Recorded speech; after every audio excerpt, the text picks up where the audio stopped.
Udah kelihatan. Apakah kelihatan? Udah.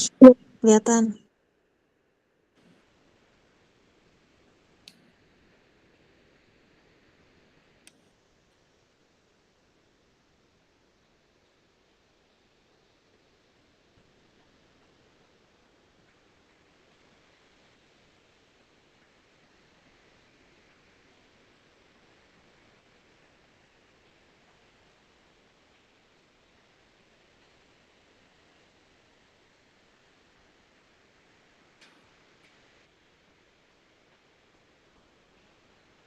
Ya silakan boleh dimulai.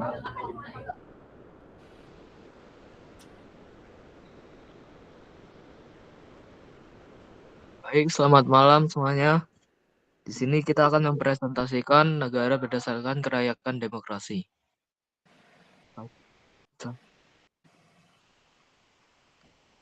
Di sini kita akan memperkenalkan anggota kita. Saya Nandio Prestiano dengan NIM 36 2025 046. Saya Kristi Yeftona Falanggoro 36 2025 074. Saya Grace Uli Priscila Turnip dengan NIM 47 2025 045. Saya Immanuel Usmani dengan NIM 71 2025 066.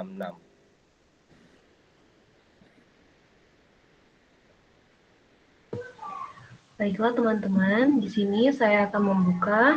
Jadi di halaman pertama ini terdapat pendahuluan yang berisi bahwa demokrasi adalah bentuk pemerintahan yang menempatkan rakyat sebagai pemegang kedaulatan tertinggi dalam sistem demokrasi. Rakyat dapat berpartisipasi melalui pemilu, perwakilan rakyat, serta kebebasan dalam menyampaikan pendapat. Jadi, demokrasi itu berasal dari bahasa Yunani, yaitu demos yang berarti rakyat, dan juga kartos yang berarti kekuasaan. Ian, tolong masih di slide sebelumnya, pendahuluan. Nah, selanjutnya itu, di Indonesia ini, demokrasinya itu menjunjung nilai kesejahteraan, keadilan, kesetaraan, partisipasi, dan universalitas. Terdapat 5 pilar utama negara demokratis, yaitu negara hukum, kontrol publik terhadap pemerintahan, pemilu yang bebas, prinsip mayoritas, serta jaminan hak asasi manusia. Dalam pelaksanaannya, media dan pers berperan sebagai pengawas atau watchdog untuk menjaga keseimbangan antara lembaga eksekutif, legislatif, dan juga yudikatif. Berdasarkan Undang-Undang 1945, Pasal 1 Ayat 2, kedaulatan berada di tangan rakyat dan dilaksanakan menurut Undang-Undang Dasar. Rakyat diwakili oleh Majelis Permusyawaratan Rakyat atau MPR yang terdiri dari DPR dan DPD. Salah satu fungsi utama DPR adalah fungsi legislasi, yaitu membuat undang-undang sebagaimana diatur pada pasal 20A Undang-Undang 1945.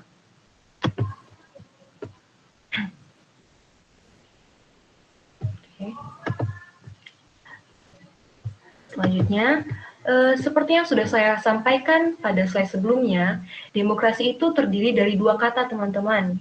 Yang pertama itu ada kata demos. Nah, demos itu berarti rakyat, sedangkan kratos itu berarti kekuasaan atau pemerintahan. Jadi, dapat disimpulkan bahwa demokrasi merupakan sistem pemerintahan yang menempatkan rakyat sebagai pemegang kekuasaan tertinggi, memberikan kebebasan berpendapat, serta mendorong partisipasi aktif masyarakat dalam pengambilan keputusan dan pengawasan pemerintah. Kata kerakyatan itu berasal dari rakyat, artinya kedaulatan rakyat sebagai sumber kekuasaan negara.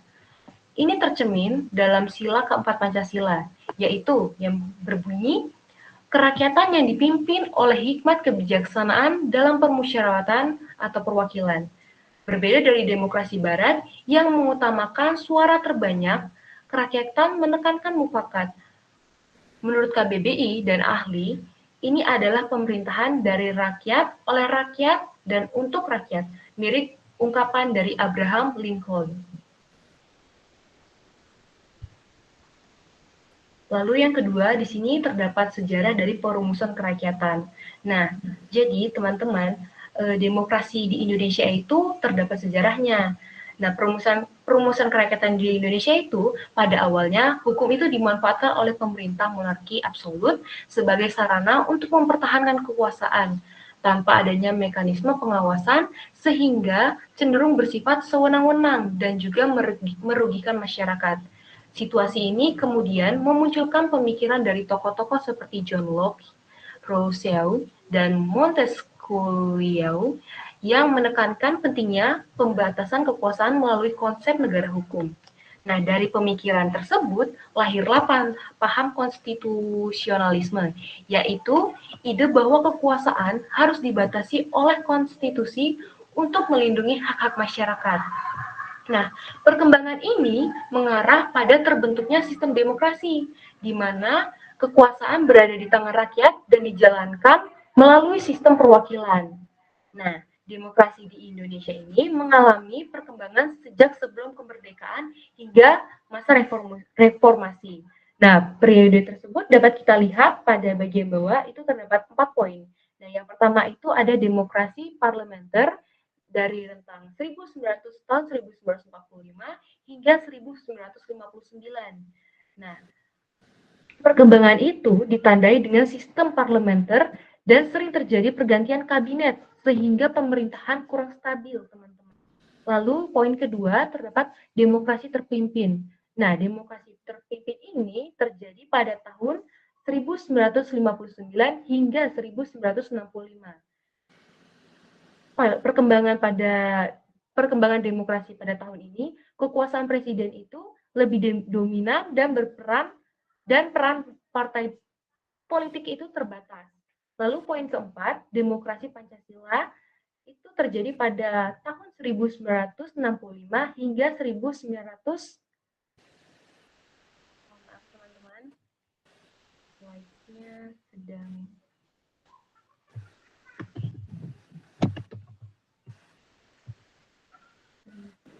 Screen-nya hilang. Bentar.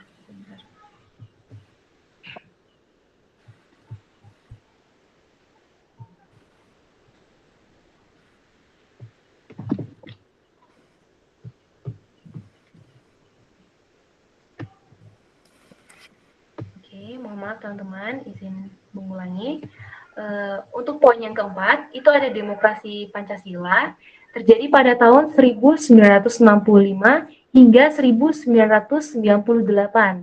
Nah, perkembangan demokrasi pada tahun tersebut itu berlandaskan pada Pancasila dan Undang-Undang Dasar 1945. Namun, kebebasan politik masih tetap terbatas, sama seperti di poin sebelumnya, yaitu demokrasi terpimpin. Lalu, yang di poin kelima ada demokrasi reformasi. Demokrasi reformasi ini terjadi pada tahun 1998 hingga saat ini. Nah, demokrasi pada tahun tersebut atau tahun sekarang ini ditandai dengan kebebasan pers, sistem multipartai, dan partisipasi masyarakat yang lebih luas. Nah, jadi secara keseluruhan demokrasi di Indonesia ini berkembang menuju sistem yang lebih terbuka dan partisipatif untuk mewujudkan kesejahteraan rakyat.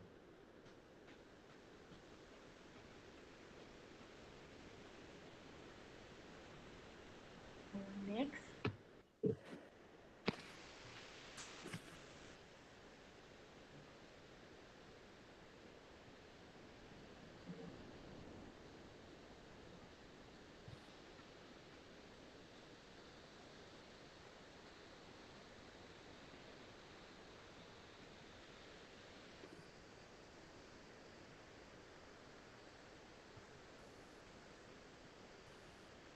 Oke. Izin lanjutkan teman-teman. Lalu yang ketiga ini ada landasan konstitusional. Jadi demokrasi ini memiliki landasan konstitusional juga teman-teman. Nah, landasan konstitusional demokrasi itu terdapat pada pasal 1 ayat 2 dan pada pasal 1 ayat 3 Undang-Undang Dasar 1945. Ketentuan tersebut menunjukkan bahwa pemerintahan harus dijalankan berdasarkan hukum dan kehendak rakyat. Nah, demokrasi di Indonesia ini terdapat pembagian kekuasaan negara. Kekuasaan legislatif dijalankan oleh DPR atau Dewan Perwakilan Rakyat, kekuasaan eksekutif menjadi kewenangan presiden, sementara itu kekuasaan yudikatif dilaksanakan oleh MA atau Mahkamah Agung dan juga MK atau Mahkamah Konstitusi. Nah, pembagian kekuasaan ini bertujuan menjaga keseimbangan dan mencegah penyalahgunaan wewenang. Nah, pasal yang sudah saya sebutkan tadi, pasal 1 ayat 2 dan 3 itu berbunyi seperti ini, teman-teman. Ayat 2 yang berbunyi kedaulatan berada di tangan rakyat dan dilaksanakan menurut Undang-Undang Dasar. Lalu yang ayat yang ketiga menyatakan bahwa negara Indonesia adalah negara hukum. Jadi teman-teman, di sini kita dapat mengetahui bahwa Indonesia itu kekuasaan tertinggi itu ada di tangan rakyat, teman-teman. Selanjutnya, Ian. Next. Ya, baik teman-teman, sini kita masuk pada pembahasan tantangan. Jadi teman-teman, hambatan utama kemasyarakatan dalam demokrasi Indonesia adalah yang pertama, banyak dan politik yang membuat masyarakat tak acuh terhadap urusan politik, ketidaksetaraan akses informasi khususnya di daerah terpencil dan kalangan miskin, sehingga hanya kalangan elit yang aktif berpartisipasi. Selanjutnya, maraknya politik uang serta politik identitas yang memicu perpecahan dan kecurangan pemilu. Penyebaran hoaks di media digital yang merusak ruang diskusi sehat, serta partisipasi yang hanya formalitas seperti pembahasan undang-undang yang kurang mendengar rakyat sehingga menimbulkan ketidakpercayaan terhadap DPR dan pemerintah. Next. Selanjutnya kita masuk pada solusi. Di sini teman-teman solusinya mencakup yang pertama peningkatan pendidikan politik yang merata melalui kurikulum sekolah, kampanye literasi digital oleh pemerintah dan LSM untuk lawan hoaks, serta pastikan akses informasi adil lewat platform online. Selanjutnya perbaikan sistem pemilu dengan penguatan KPK dan Bawaslu guna hapus politik uang dan tingkatkan keterbukaan. Yang selanjutnya, dukungan partisipasi nyata seperti Racer DPR yang efektif dan musyawarah desa berbasis teknologi untuk tangkap aspirasi warga biasa, serta kerjasama pemerintah, akademisi, masyarakat sipil, dan swasta untuk bangun budaya musyawarah inklusif agar demokrasi tidak hanya formal, tapi benar-benar bermanfaat dan bertahan lama. Next. Oke, di sini kita masuk pada demokrasi menurut pandangan-pandangan. Di sini kita mengambil 4 pandangan. Yang pertama, menurut Robert Ahdal. Dia di sini menekankan bahwa demokrasi sebagai sistem yang menyediakan ruang kontestasi politik terbuka dan partisipasi luas, yang ia sebut sebagai polarisasi. Yang kedua, menurut Joseph Schumpeter, demokrasi secara prosedural yaitu metode mencapai keputusan politik melalui persaingan antar elit dalam pemilihan umum. Yang ketiga, menurut Amartya Sen, yang dimana demokrasi secara normatif dan humanistik yang menekankan kebebasan berekspresi, akses informasi, dan diskusi terbuka sebagai prasyarat pembangunan. Yang keempat, menurut John Dewey, yang dimana dia menekankan bahwa demokrasi sebagai cara hidup atau way of life yang tercermin dalam praktik sehari-hari masyarakat dengan pendidikan sebagai fondasi utama.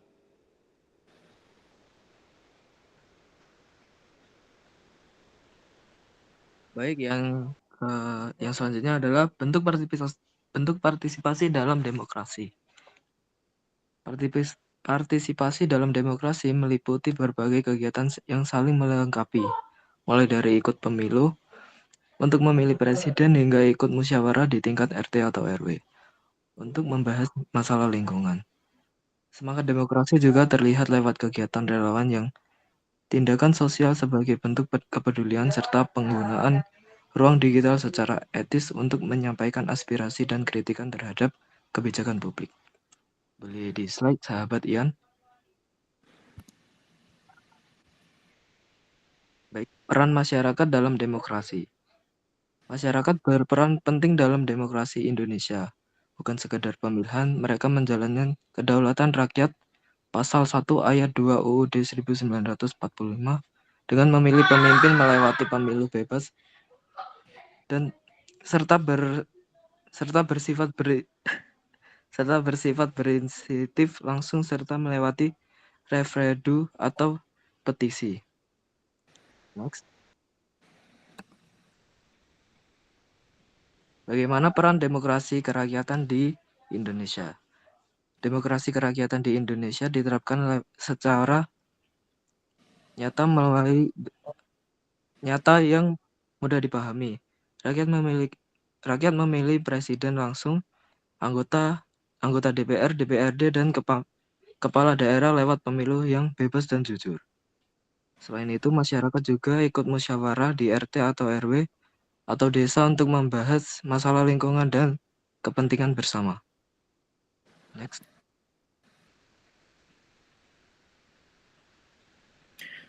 Berikutnya, contoh nyata negara. Ini kedengar gak sih? Dengar. Kedengar? Oke. Kedengaran. Contoh nyata negara berdasarkan kerakyatan yang dalam demokrasi. Berikut contoh nyata negara berdasarkan kerakyatan dan demokrasi. Nah, berpartisipasi dalam pemilihan umum. Salah satu contoh konkret demokrasi adalah ketika masyarakat berpartisipasi dalam pemilihan umum dengan pergi ke tempat pemungutan suara dan menggunakan hak pilih mereka. Individu membantu menentukan siapa yang akan memimpin dan arah kebijakan masa depan negara. Meskipun tampak sederhana, pilihan ini memainkan peran penting dalam masa depan bangsa. Nah, selain itu juga terlibat dalam musyawarah komunitas. Demokrasi tidak terjadi di tingkat nasional, tetapi juga dalam kehidupan sehari-hari seperti selama pertemuan asosiasi lingkungan dan pertemuan komunitas. Dalam kegiatan ini, orang dapat mengungkapkan pendapat mereka, menawarkan saran, dan berperan dalam pengambilan keputusan yang berkaitan dengan kepentingan bersama. Yang ketiga, menggunakan pendapat di media sosial dengan berbijak. Di zaman sekarang ini, media sosial telah menjadi platform bagi masyarakat untuk mengungkapkan pandangan dan aspirasi mereka. Warga negara dapat memberikan dukungan atau kritik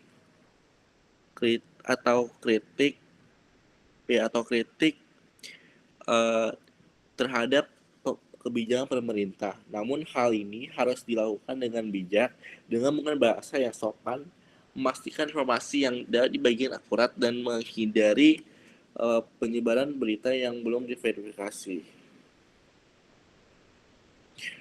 Nah, yang kedua ini adalah contoh perbedaan demokrasi negara Indonesia dan Thailand. Perbedaan demokrasi antara negara Thailand dan Indonesia menunjukkan bahwa kedua negara sama-sama di Asia Tenggara yang menerapkan demokrasi, tetapi memiliki sistem pemerintahan yang berbeda dan tingkat kestabilan politik yang tidak sama. Secara umum, Indonesia dinilai lebih stabil dengan sistem demokrasi presidensial, sedangkan Thailand cenderung lebih mengalami gejolak akibat kudeta militer dan perubahan konstitusi. Ini yang pertama ada bentuk dan sistem pemerintahan. Indonesia adalah negara republik dengan sistem presidensial, di mana presiden menjadi kepala negara sekaligus kepala pemerintahan yang dipilih langsung oleh rakyat. Thailand merupakan monarki konstitusional dengan sistem parlementer, yang artinya pemerintah adalah perdana menteri yang dipilih oleh parlemen dan bertanggung jawab kepada parlemen, sementara raja berperan sebagai simbol negara. Yang kedua, kestabilan dan kualitas demokrasi. Menurut beberapa indeks demokrasi, catatan demokrasi adalah dan Thailand relatif berdekatan, namun Indonesia cenderung memiliki nilai lebih sedikit lebih baik. Misalnya sekitar 66,2 Indonesia dan 67,4 untuk Thailand. Semakin kecil angkanya, semakin baik kualitasnya demokrasinya. sejak era reformasi 1998 dan 1999, negara Indonesia sering dipuji karena stabilitas negara demokrasi dan penyelenggaraan pemilu yang relatif teratur. Meskipun masih dihadapkan pada masalah korupsi, politik uang, dan politik dinasti, di sisi lain Thailand sering mengalami definisi demokrasi karena kudeta militer berulang dan dominasi militer di bawah konsep demokrasi promoter, sehingga janji demokrasi sering tertunda dan konstitusi sering berubah-ubah. Nah, di sini kita mendapatkan kesimpulan. Yang pertama, kesimpulannya adalah demokrasi sebagai wujud negara berdasarkan kerakyatan, menempatkan rakyat sebagai pemegang kekuasaan tertinggi dalam penyelenggaraan negara. Di Indonesia, demokrasi dijalankan berdasarkan nilai-nilai Pancasila yang menekankan musyawarah, keadilan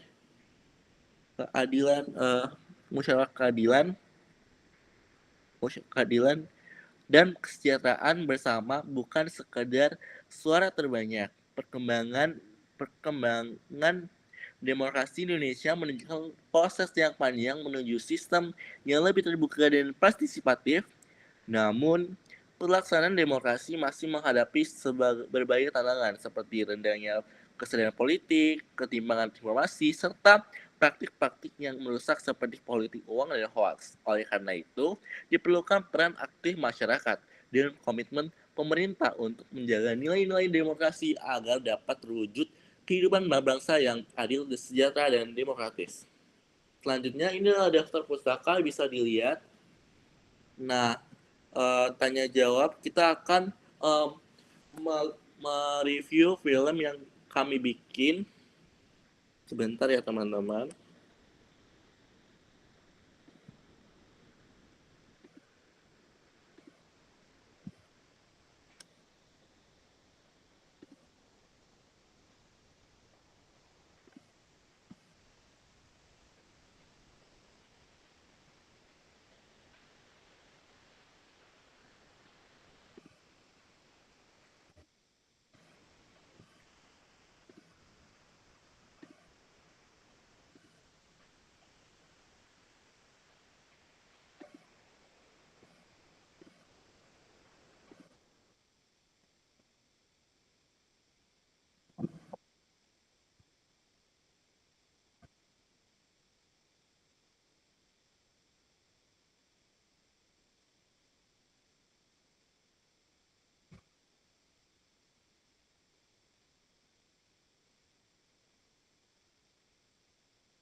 Ke mute ya.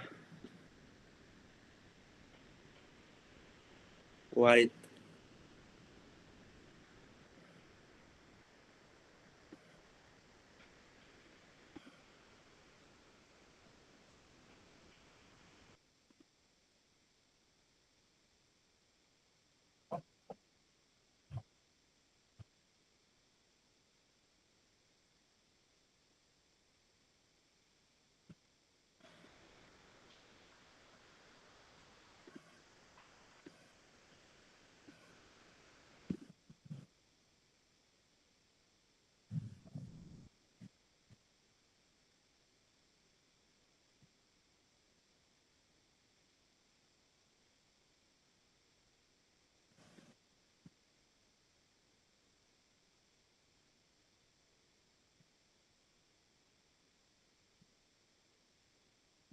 Teman-teman, apakah kedengaran? Masih belum ya. Bentar ya, aduh.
Oke teman-teman, karena mungkin videonya nggak bisa ditampilkan, eh, kita kirim video linknya di grup, nanti kalian bisa menonton masing-masing ya. Nah, selanjutnya kita akan lanjut ke eh, games yang akan dikirim.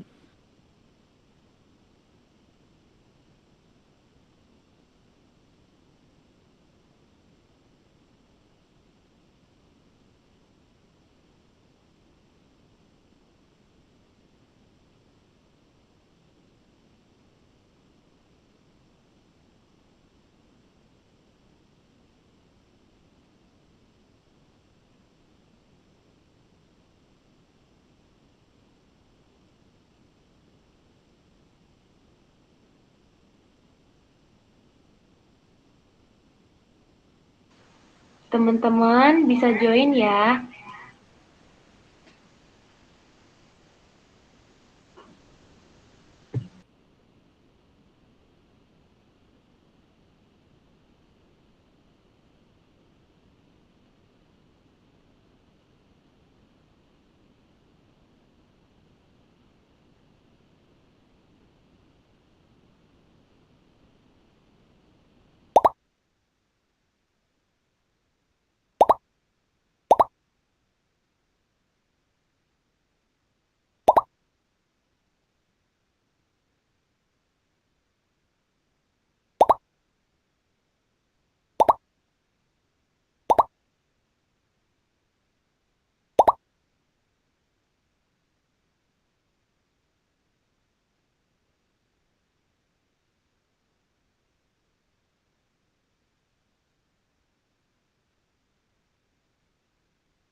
Teman-teman, apakah ada yang ada kendala untuk join?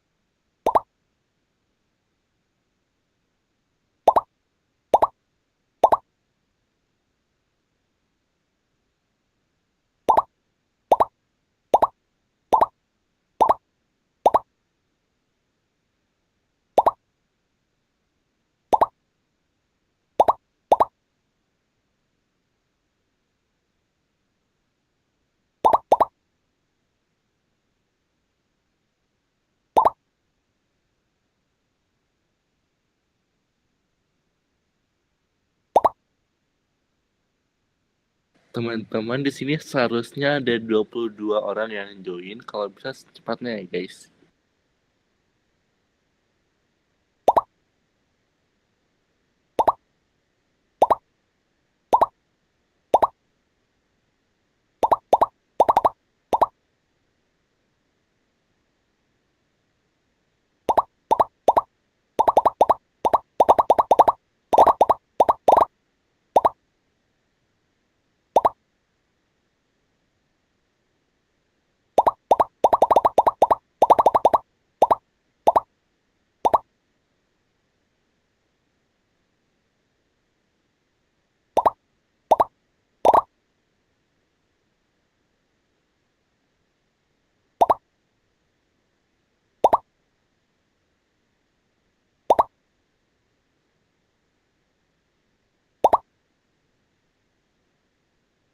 Oke teman-teman, kita mulai karena udah full sepertinya.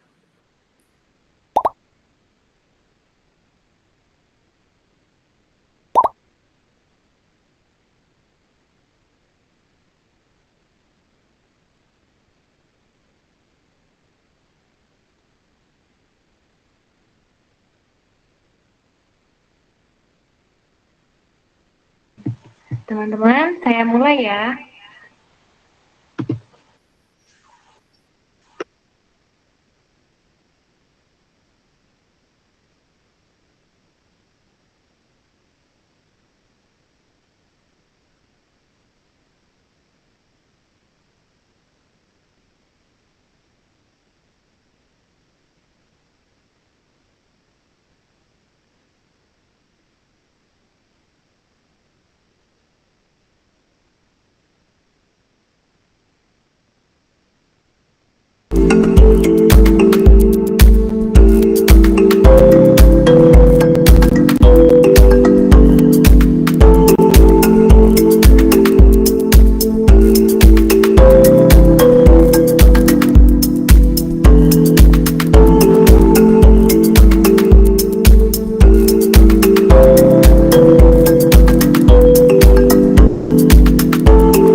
Baiklah teman-teman, saya akan mengakhiri kuisnya ya.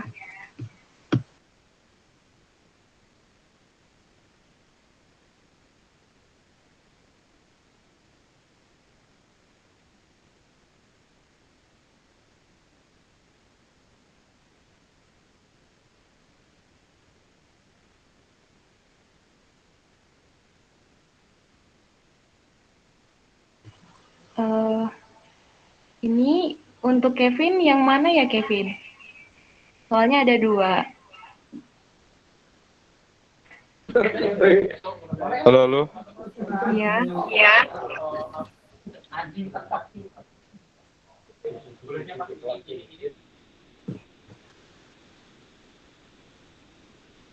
Oke, di sini juara satunya Kevin Wirawan dan juara duanya Bimo. Lalu yang ketiga Encit.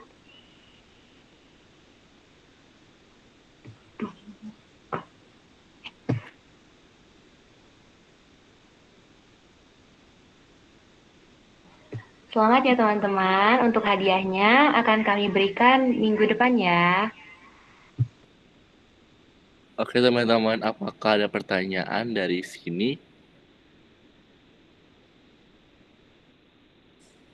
Oke Dirianto, bisa dibuka suaranya.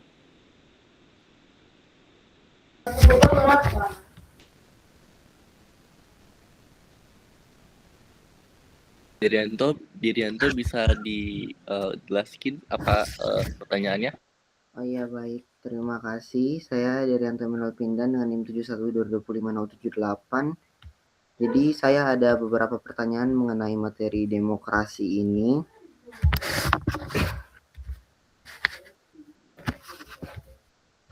Oke, langsung saja ke pertanyaannya. Pertanyaan pertama saya itu, bagaimana pendapat kelompok tentang demokrasi di Indonesia? Apakah sudah efektif atau belum? Lalu pertanyaan kedua, menurut kelompok apakah sistem DPR itu adil?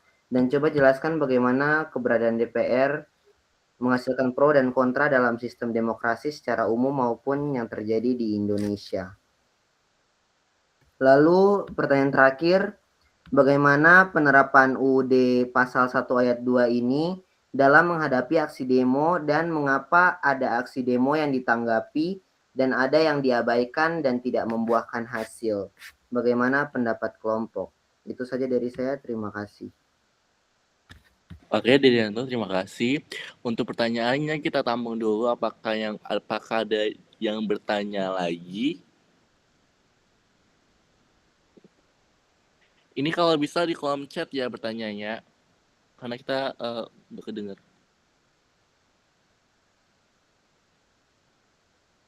Jika tidak ada, izin kami berdiskusi untuk pertanyaan Dirianto. Terima kasih.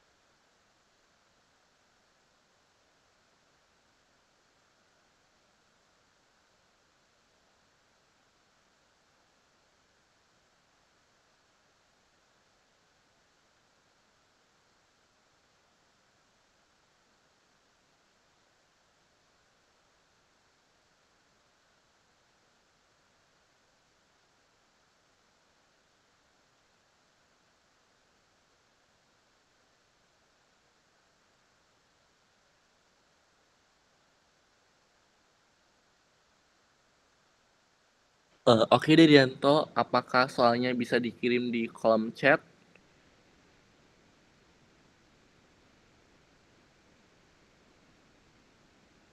Oke, terima kasih.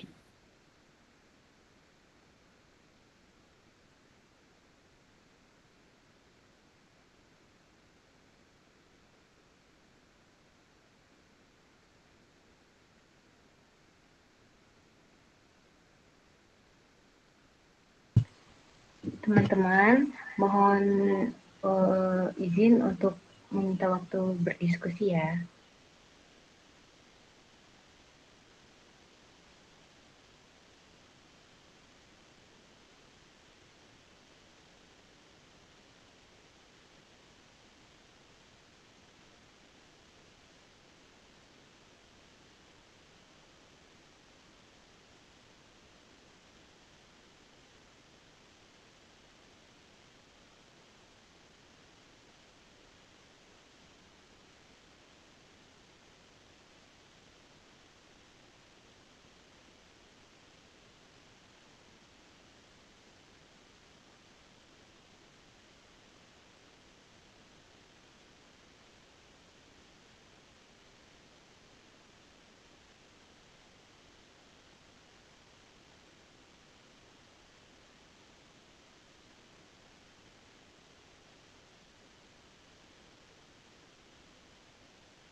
Eh, Dirianto ingin menjawab untuk bagian pertanyaan yang pertama yang apakah demokrasi di Indonesia itu sudah aktif?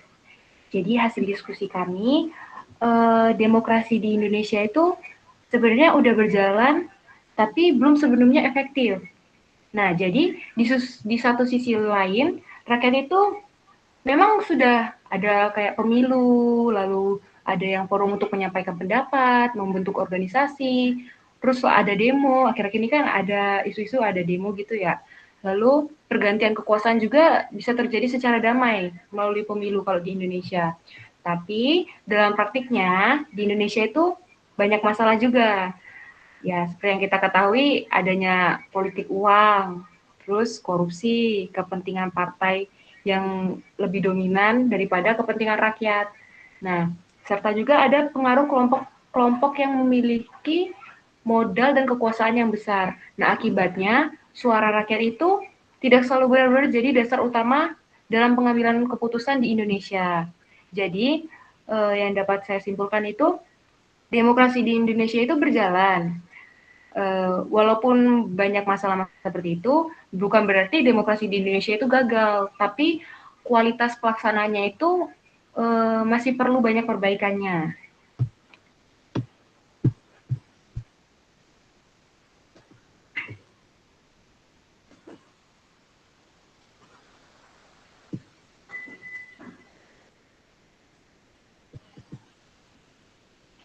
Oke. Oke, aku izin menjawab bagian nomor 2.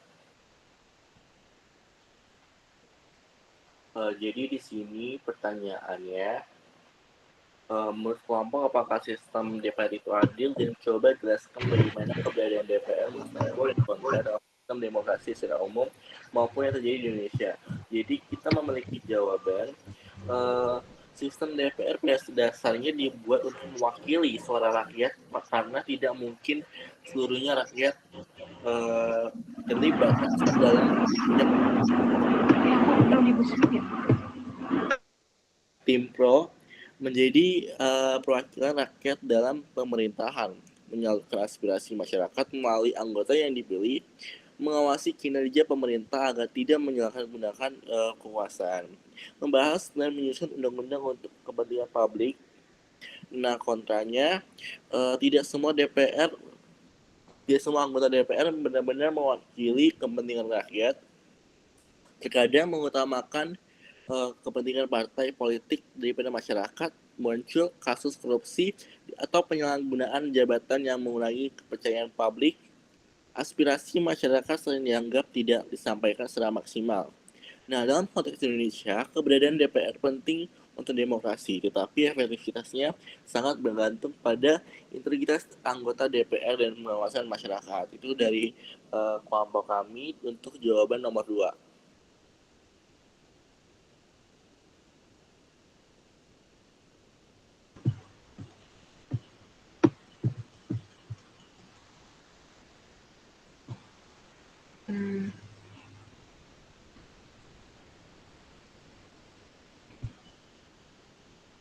Izin menambahkan yang tadi pertanyaan apakah sistem DPR itu adil.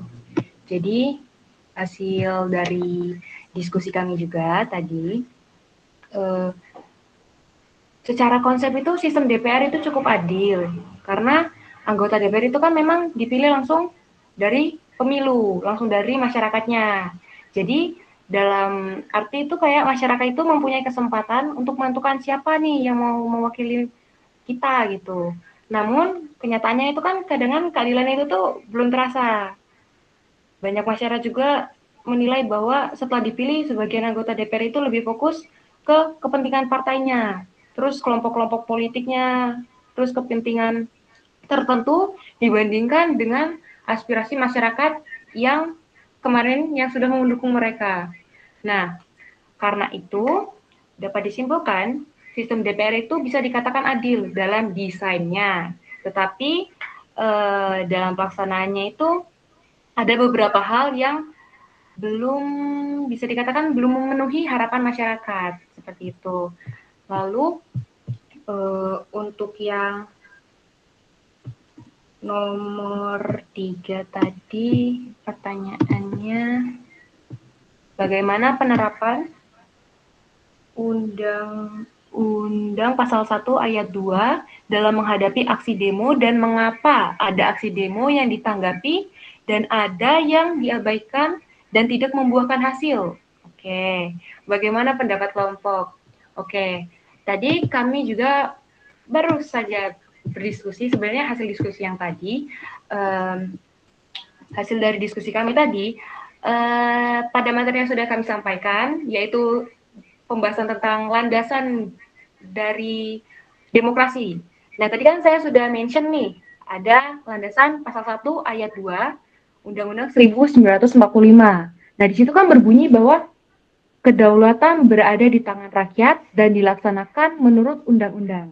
Nah, di sini kan artinya rakyat itu adalah pemegang kedaulatan tertinggi dalam suatu negara, dan negara Indonesia. Nah, salah satu bentuk pelaksanaannya itu melalui pemilu, penyampaian pendapat, kritik terhadap pemerintah, dan demonstrasi yang dilakukan sesuai hukum. Nah, dari hal itu, aksi demonstrasi itu sebenarnya merupakan bagian dari demokrasi yang memang hak warga negara untuk menyampaikan aspirasi. Nah, menurut kelompok kami, mengapa ada demo yang ditanggapi dan juga ada demo yang diabaikan? Nah, faktor-faktornya itu menurut kami yang pertama itu seperti besarnya jumlah massa yang terlibat. Lalu yang kedua, besarnya perhatian media dan masyarakat. Jadi tuh kadang tuh kalau misalnya semakin booming di media sosial, pasti lebih cepat ditanggapi teman-teman. Lalu apakah isu yang dibawa itu mendapat luas atau enggak? Jadi maksudnya itu kayak memang yang mereka demokan itu memang banyak disetujui oleh masyarakat. Lalu yang keempat itu kepentingan politik yang sedang berlangsung. Lalu yang kelima kekuatan organisasi yang melakukan aksi. Lalu serta kemampuan pemerintah untuk memenuhi tuntutan yang diajukan. Nah, dalam kenyataannya itu politik di Indonesia nggak semua aspirasi itu memiliki pengaruh yang sama. Jadi makanya ada demo yang langsung mendapat respon karena tekanannya itu memang besar tuh dari masyarakat. Pressure-nya itu besar. Kayak misalnya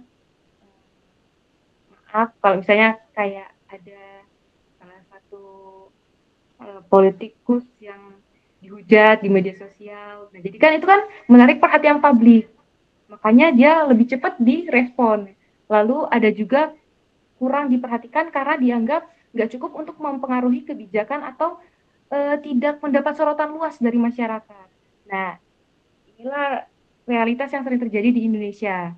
Meskipun kadang idealnya semua aspirasi itu harus didengar aspirasi rakyat itu harus didengar dan dipertimbangkan secara adil. Begitu, Derianto. Bagaimana pendapatnya Derianto? Apakah menjawab? Baik, terima kasih. Sudah sangat baik dan mudah dimengerti dan juga sangat menjawab. Terima kasih.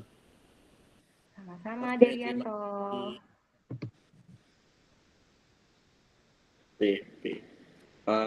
Teman-teman, sekian dari presentasi kami hari ini. Jika tidak bertanya lagi, kami tutup dan terima kasih.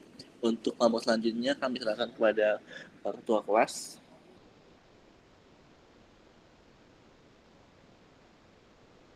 Terima kasih ya. Oke, untuk selanjutnya masuk ke kelompok yang pertama.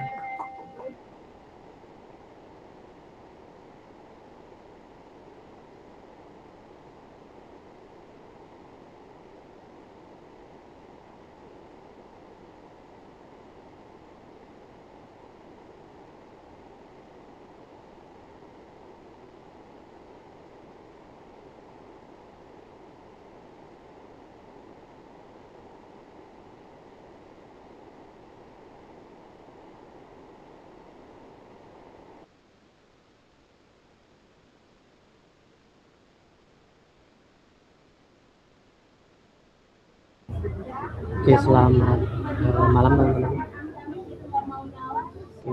Di kesempatan kali ini saya dari kelompok 8 akan mempresentasikan penemuan kita, yaitu pada pada materi yang berjudul keadilan sosial dalam kehidupan berbangsa dan bernegara. Sebelum itu mari perkenalan pada sama tim saya, yaitu saya sendiri Pulau Satria dengan M362 kedua.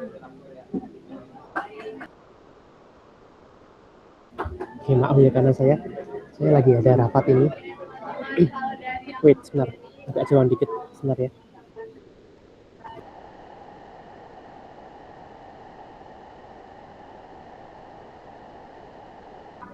Oke, coba suara saya segini apakah kedengaran, teman-teman?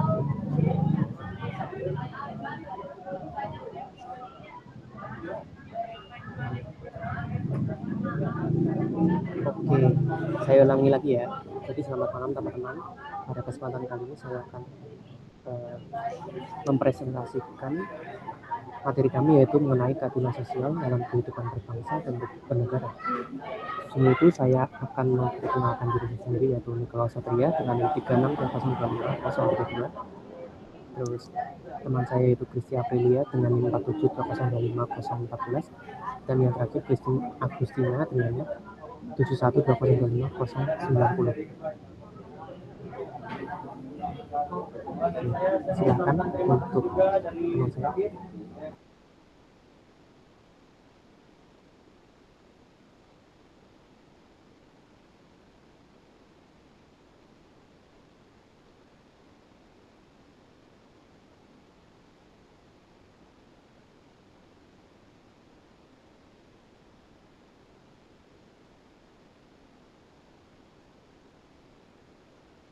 Oke, mungkin saya saja menjelaskan untuk pendahuluannya.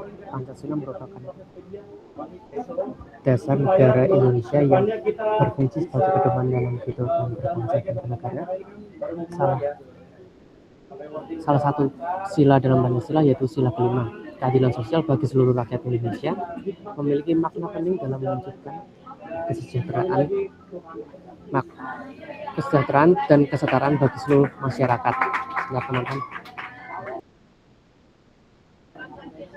Namun dalam kenyataannya masih terdapat berbagai tantangan dalam mewujudkan keadilan sosial di Indonesia.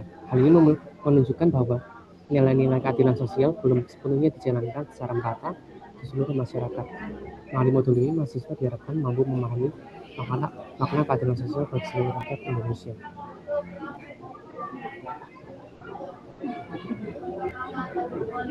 Lanjut, untuk pengertian keadilan sosial sendiri adalah kondisi di mana seluruh rakyat memperoleh hak dan kesempatan yang sama dalam berbagai bidang kehidupan, seperti ekonomi, pendidikan, hukum, dan kesejahteraan. Keadilan sosial berarti tidak adanya diskriminasi serta adanya pemerataan hasil pembangunan bagi seluruh masyarakat. Dalam konteks sila kelima Pancasila, keadilan sosial berarti negara wajib menegakkan keseimbangan antara hak dan kewajiban warga negara sehingga tercipta kehidupan yang adil, makmur, dan sejahtera. Keadilan sosial bukan hanya tanggung jawab pemerintah, tapi juga seluruh warga negara dalam menghormati hak sesama.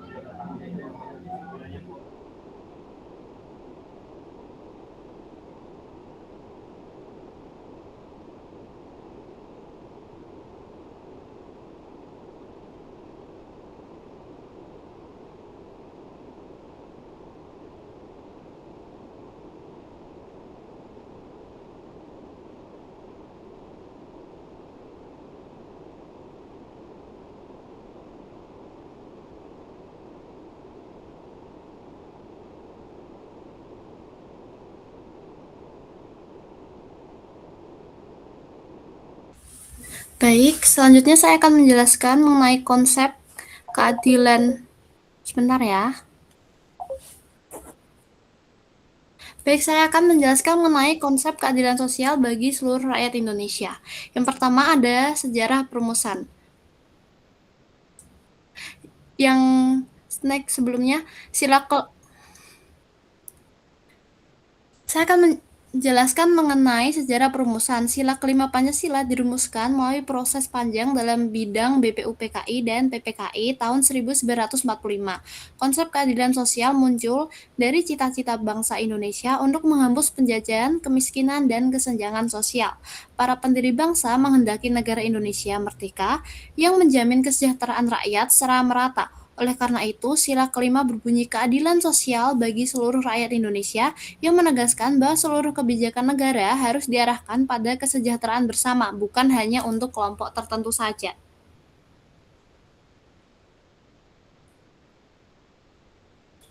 Selanjutnya ada landasan konstitusional. Pelaksanaan keadilan sosial memiliki dasar hukum dalam Undang-Undang Dasar 1945. Antara lain yang pertama, ada pembukaan Undang-Undang Dasar 1945 pada alinea keempat, negara bertujuan mewujudkan keadilan sosial bagi seluruh rakyat Indonesia. Pasal 27 ayat 2, setiap warga negara berhak atas pekerjaan dan penghidupan yang layak. Yang selanjutnya ada pasal yang ketiga, perekonomian disusun sebagai usaha bersama berdasarkan asas kekeluargaan. Dan yang terakhir ada pasal 34 ayat 1, fakir miskin dan anak terlantar dipelihara oleh negara. Landasan konstitusional ini menunjukkan bahwa keadilan sosial menjadi tujuan utama penyelenggaraan negara. Next. Selanjutnya saya akan menjelaskan mengenai contoh nyata keadilan sosial di masyarakat. Yang pertama ada program bantuan sosial. Pemerintah memberikan bantuan kepada masyarakat kurang mampu untuk meningkatkan kesejahteraan. Pendidikan gratis atau bantuan pendidikan, siswa dari keluarga kurang mampu mendapat bantuan biaya pendidikan agar tetap dapat bersekolah. Selanjutnya adalah pembangunan infrastruktur merata. Pemerintah membangun jalan, sekolah, dan fasilitas kesehatan di daerah terpencil agar semua masyarakat merasakan manfaat pembangunan. Next. Selanjutnya ada yang namanya kesempatan kerja yang sama. Semua warga diberikan kesempatan yang sama untuk bekerja sesuai kemampuan tanpa diskriminasi. Next.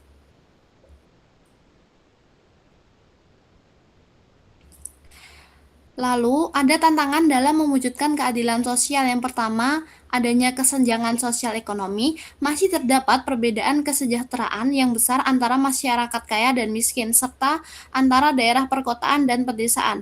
Bansos yang tidak merata, hampir seluruh wilayah Indonesia masih mengalami yang namanya bantuan sosial yang tidak merata, apalagi pada bagian-bagian yang terpencil. Next.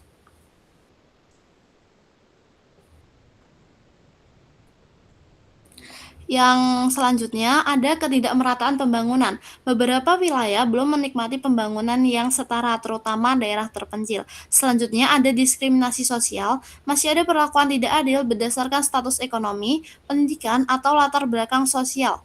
Tantangan-tantangan ini menjadi hambatan dalam mewujudkan keadilan sosial secara menyeluruh.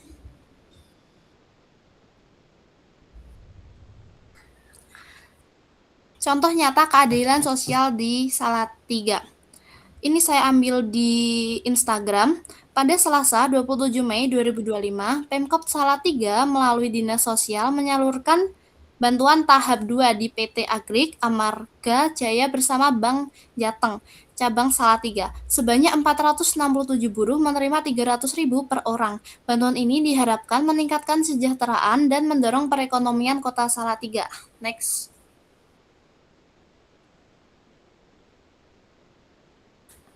Selanjutnya, yang sebelumnya adalah contoh nyata positif, sekarang saya akan menjelaskan mengenai contoh nyata negatif keadilan sosial di Salatiga. Ini saya ambil pada artikel, seorang siswa SMA di Salatiga diduga mengalami perundungan. Kasus ini diselidiki di Disbud Jawa Tengah, termasuk dugaan intervensi sekolah. Korban mengaku terintimidasi saat diminta keterangan dan investigasi dilakukan dengan pendampingan psikolog objektif. Next.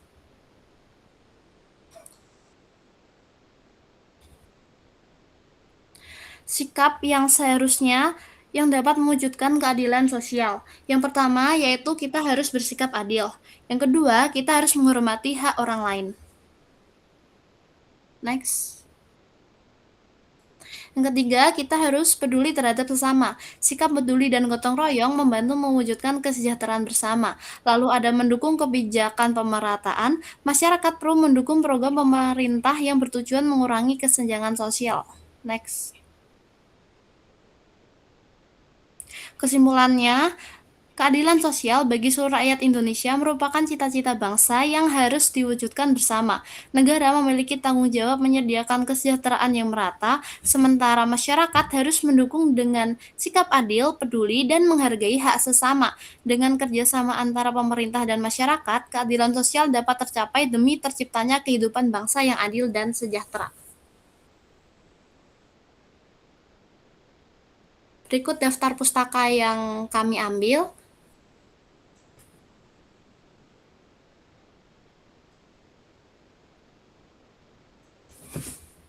Oke, dari teman-teman apakah ada pertanyaan? Maaf ya tadi karena saya sedang ada rapat jadi agak rame. Oke, yang lain apakah ada pertanyaan?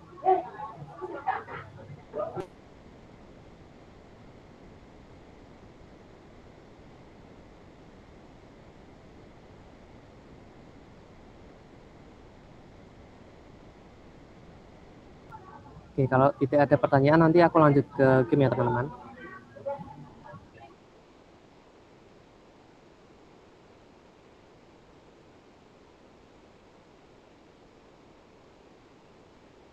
Oke, untuk gamesnya kita simpel aja karena waktunya juga udah 1 jam. Jadi kita mau percepat waktu aja, teman-teman. Kita pakai gamesnya lewat Google Form aja teman-teman. Ntar linknya akan ku send ke kalian.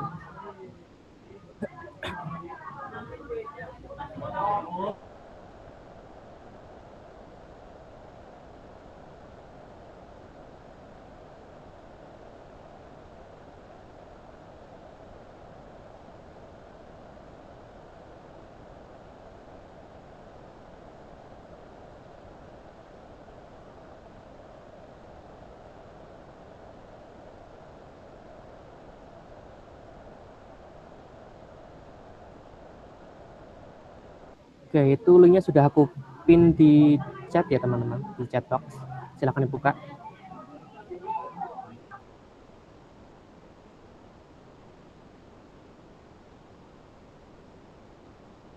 Ini dokumentasi kita waktu membuat laporan ini sama, oh iya video, wait, sebentar ya, habisnya akan aku bukakan sembari kalian membuat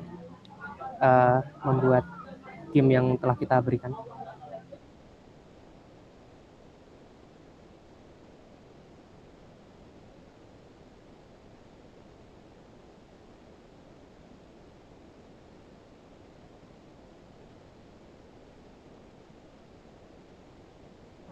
Oke, apakah sudah terlihat teman-teman?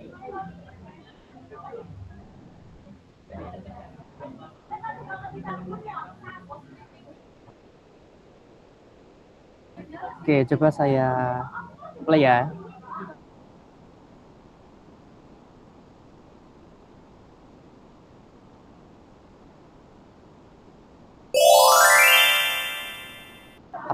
Apakah soundnya masuk?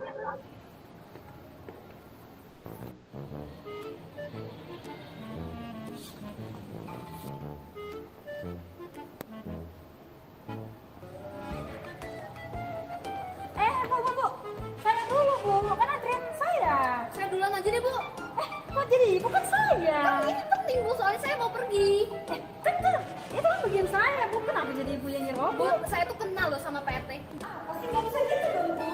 Saya kenal sama PRT, Bu. Ibu jangan main-main. Terus kalau yang benar gimana? Nggak boleh kayak gitu dong. Bisa dong, Bu. Kan Gimana saya.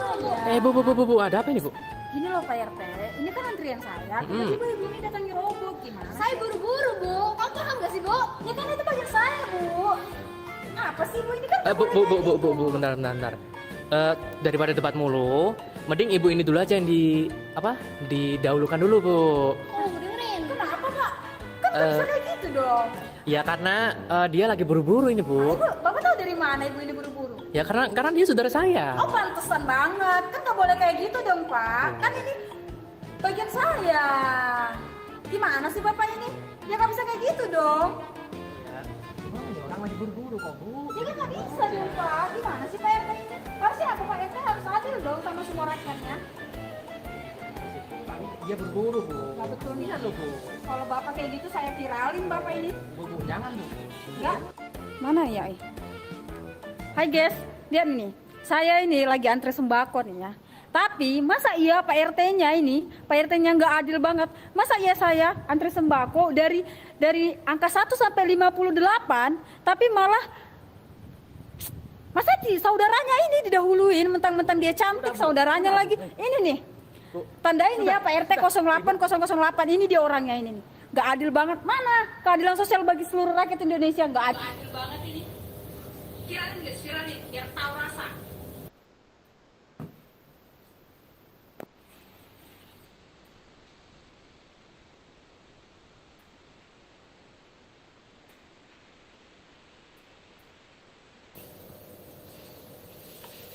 Saya sebagai ketua RT mengaku salah atas tindakan yang saya lakukan. Dan begitu, saya berjanji pada rakyat saya akan memberikan keadilan bagi seluruh rakyat tercinta saya. Demikian pernyataan dari saya. Terima kasih.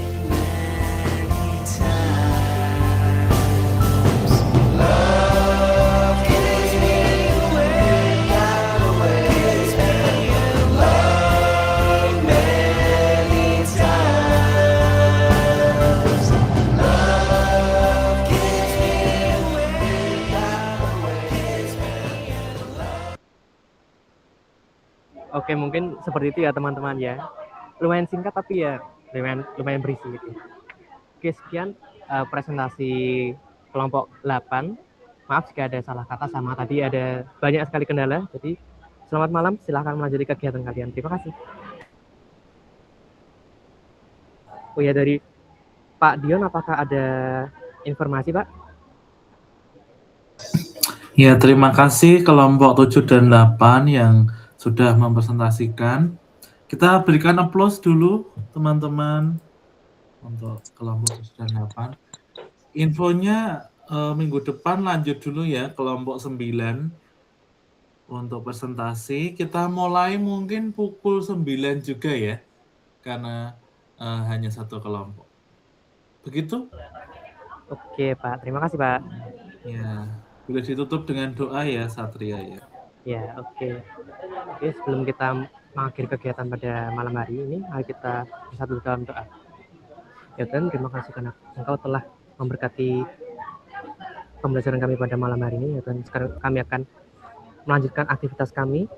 Berkatilah aktivitas kami pada malam hari ini sehingga kami dapat melakukannya dengan lancar, dan jika ada yang ingin tidur, semoga Engkau berikan kami mimpi yang indah agar kami di pagi hari bisa lebih fresh, lebih segar lagi. Ya Tuhan, terima kasih. Semoga doa ini sampai kepadamu. Terima kasih Tuhan. Amin. Oke teman-teman, kalau Pak ini apakah sudah boleh live Pak? Ya, boleh, silahkan. Selamat Oke. malam. Selamat malam semuanya. teman-teman semuanya. Silahkan kalau ada Selamat kegiatan malam lagi, Bapak, terima kasih silakan boleh. Pak. Terima kasih Bapak, terima kasih. Terima kasih Pak. Terima kasih Pak.